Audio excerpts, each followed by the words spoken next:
What about when you don't have enough space to paint big? No art studio to call your own, not much money to invest in art supplies, no storage space for huge stacks of canvases. I have been in that situation before, and every time I just painted on paper instead. In fact, painting on paper is how I made my first art sales on Instagram. I did several challenges over the years on paper too, like 30 paintings in 30 days, or even 100 paintings in 100 days. My favorite size for that would be A3. That's roughly 30 by 40 centimeters or 12 by 16 inches. Those were easy to paint and even easier to ship, and I still have some of them listed on my website. Why is painting on paper instead of stretching canvas the perfect solution? For one, paper is cheaper. You get several sheets for the price of just one canvas. And because it's cheaper, it's great for practice pieces or when you naturally just paint a lot.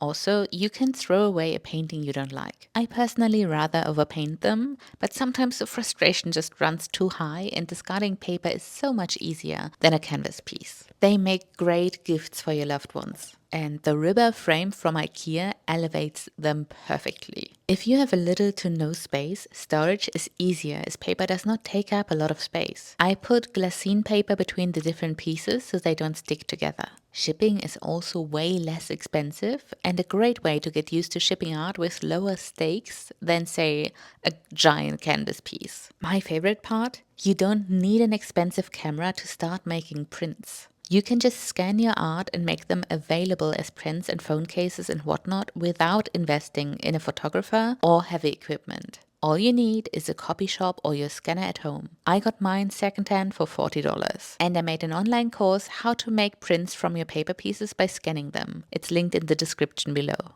Now, the paper I prefer is usually on the heavier side at around 300 grams. But with the amount of water I like to use, it can still buckle. That's why most of the time I prep my paper beforehand. I didn't know about this though until I went to art school. Here is how I paint on paper without it buckling from too much water. You need a wooden board and this tape that you can use water with for it to be sticky. I cut 4 stripes of the tape for each side of the paper. Then I wet both sides of my paper from the center outward and adhere the tape to the edges. Wait 1 day for it to dry.